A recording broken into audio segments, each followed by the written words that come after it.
hope that Charlotte is going to be willing to, let Mikal Bridges develop this year and just break out a little bit as a good solid NBA player. Yeah, I think they're going to understand that he's the one who needs the minutes on that wing position. So I like it. I think players, like we've seen with Frankie Smokes from New York, players that rely on their defense as rookies tend to perform a little better as rookies just because of the fact that they come in knowing their role, knowing their strengths and really playing to those strengths, knowing that that's what they're going to be relying on and really performing well. I think it's easier to be a good defensive player as a rookie than it is to be a good offensive player and make that adjustment to the NBA. So a trade that I'm going to propose for the Charlotte Hornets here is I think Charlotte really, especially with the way their contracts are situated and really they're being pretty much stunted until 2020 at the earliest before they could do anything. They need to acquire a player that has some star potential, and I'm not calling this player a star by any means, but star potential. And I have them acquiring Andrew Wiggins from the Timberwolves for Michael Kidd-Gilchrist, Marvin Williams, and the Thunder 2019 second-round pick. So the Timberwolves would begin, like I said, two good defensive players. Michael Kidd-Gilchrist is 24, I believe, maybe 25. Can't shoot, but a good defensive player, which they would like over there. And Marvin Williams is a solid stretch four in his early 30s, so already a little older, but a solid stretch four and a good defensive player would probably fit really well alongside Karl Anthony Towns and Jimmy Butler. These players are more polished than Andrew Wiggins is. Now, Andrew Wiggins has that long contract, so the Hornets would be taking on essentially 5 more years at over $25 million a year. However, he's very young and could develop nicely around Kemba Walker. Potentially, if given the opportunity, he wouldn't have much pressure over there. He wouldn't have to play alongside Jimmy Butler, who doesn't seem to be a big fan of him. So I think this would be a better situation for Andrew Wiggins to showcase his talent. Yeah, overall, if you're the Hornets, the reason you take this deal is because of the potential of Andrew Wiggins and his scoring ability and his youth. The Timberwolves, I think both Michael Kidd-Gilchrist and Marvin Williams are both players that would fit well with Tom Thibodeau. Like you said, MKG is a good defensive player. Marvin Williams has the ability to switch. He has the ability. He's a strong player. He's a seasoned veteran in the NBA. So I think he would fit well with Tom Thibodeau's plan for the team. I think the other thing that this does is it takes away about 20 shots that Andrew Wiggins has been taking, and it gives a few more shots to Karl Anthony Towns, who really hasn't been getting enough shots, in my opinion, in Timberwolves. Sometimes I look at his stats and it's like, that man only shot 12 shots. Like, this guy's one of the most unstoppable players in the NBA. If he really puts it in high gear on offense, he needs to be taking more shots. So I think getting rid of Andrew Wiggins in Minnesota would be a smart move. Now, do I believe that the Timberwolves would make this trade? Probably not, because it would look like they're giving up on, a first-round draft pick and not getting really much in return. They're not getting anything, at least in the future. But would it be a smart move?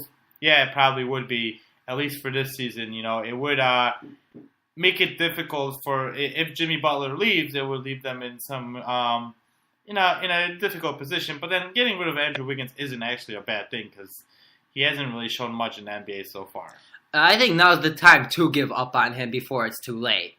Yeah, I agree with you. Because if he has another year like he did last year where his growth kind of stunted and there wasn't much growth from the year before, nobody's going to want him anymore. Teams will still want him, but he's not going to have as much trade value as he has this year. He still has a decent amount of trade value because of his potential. But if he has another year like he did this past year where he didn't develop much, where he scored a decent amount but not at a high percentage, teams are going to want him less and less. And with that contract that he has over the next 5 years, that's really going to prevent him from essentially teams giving up too much for him. So I think now is the time to give up on him. Yeah. Okay. Right. So let's move on to the Miami Heat. Their last year's record was 44-38, and this year they're projected at 41.5. I again struggled a little bit with this, but I decided to bet the over. And the reason why I decided to bet the over on this is because they're a very well-coached team with Eric Spoelstra. They still have a few talented players. I don't see them really making trades. I don't see them losing any of these guys. None of these guys are superstars, but all these guys can provide, do some well. I like Dragic's Goran's game. I would say the other reason why is I was just looking at their schedule, and there's just a lot of bad teams. They get to face these 3 teams that we just talked about in the East, and they get to play them 12 times. Like, I could see them easily winning 9 of those games, and that's just going to help with your record. And then there's other teams in the East that are bad, Chicago, Detroit. There's just other teams in the East that are not ready really to compete right now.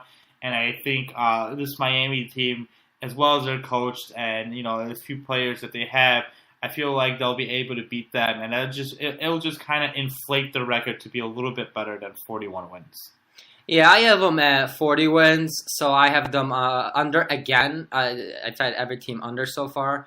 And I just feel that this team's going to, again, they have a couple of solid young players on this roster. But Dragic is a year older, Hassan Whiteside is a year older, and obviously there's a lot of problems going on there.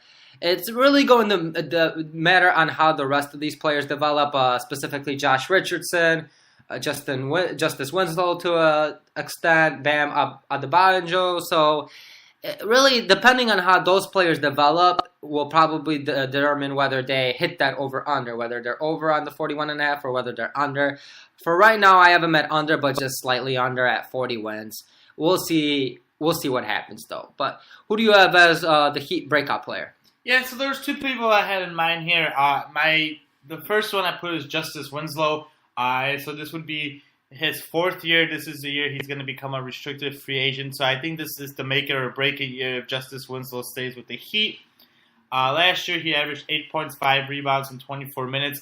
He's one of those players who, coming out of college, he was highly respected. I mean, Danny Ainge wanted to give up all these picks for him. And, Michael Jordan said no. Not Michael Jordan, sorry. Pat Riley said no on this deal. So, no, actually, Michael Jordan said no because they had the pick before the Miami. But Justice Winslow hasn't, gotten up to that point yet. He hasn't reached that level, and I think this is the year that if he's going to reach a better level, then this is the year to shine. So he's one of my breakout players. The other player I had is Bam Adebayo, who was, their first-round pick last year. He played really well. He only played 20 minutes, 7 points, 5 rebounds. So he's obviously got some, he can play as a big man. So he's my other one for potential. I don't actually know who. If I had to bet on someone, I would probably bet, just because it's his contract year, I would bet on Justice Winslow to have the better breakout season. But I can see it not happening since he hasn't really progressed in his first 3 years in the NBA.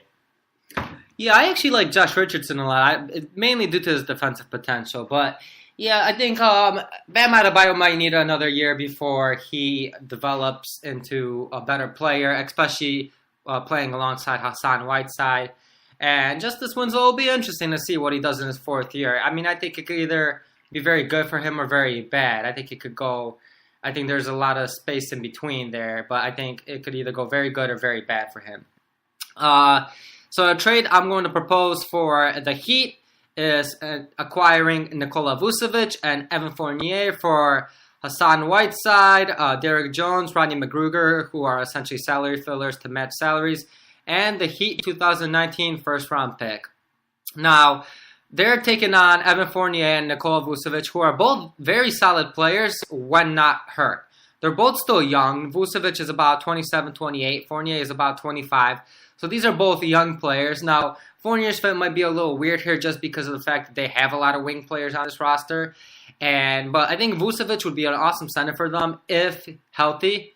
So by doing this, they're essentially taking on 1 year of Vucevic and 3 years of Evan Fournier, which is okay because they're in a similar position that the Hornets are, that they have a lot of players signed for 2 or 3 more years at pretty high prices. So they won't have a lot of flexibility in terms of signing free agents for another 2 to 3 years. Now, the Magic complete this trade because of the same thing that I just mentioned. Fournier has 3 years left on his contract at about $17 million apiece, while Hassan Whiteside, even though he's going to be making about $25, $26 million over the next 2 years, he's got 2 years left on his contract. Now, with Jonathan Isaac and Mo Bamba as the 2 cornerstones alongside Aaron Gordon, it's probably going to take at least 2 years for Mo Bamba and Jonathan Isaac to really show that they are good players if they do that. So before they could really go after another top-notch free agent, it's going to be at least 2 years before that happens. Therefore, I think they could take on the additional money of Hassan Whiteside, wait for that contract to expire, and by that time, that contract expires, and I believe they have Timothy Mozgov for another 2 years. By the time that contract expires, hopefully Isaac, Gordon, and Bamba will have developed enough where they could chase a point guard or a shooting guard, a top-notch free agent point guard or shooting guard. What do you feel about this trade? I mean, if I'm the Heat, I do this trade just because the way I look at it, you're getting the two better players in this deal. I'm not a Hassan Whiteside fan. I think he's way overpaid. He hasn't shown that he cares about winning in the NBA. He hasn't gotten better since that one little breakout season he had for like 30 games. If I'm Magic, I just can't see them doing this trade. One of the reasons why you'd want to get rid of Nikola Vucevic is to get rid of the congestion that you have in the bigs, and adding Hassan Whiteside is not going to help that. I don't think he's a good locker room guy. Derrick Jones and Rodney McGruder, I have no idea who those guys are. You are getting a first-round pick here, but it is top 12 protected, so you're not sure how great that pick is going to be. If I'm getting rid of Vucevic and Fournier is going to be their starting shooting guard, I don't see why the Magic would. I don't see why the Magic would actually do this trade.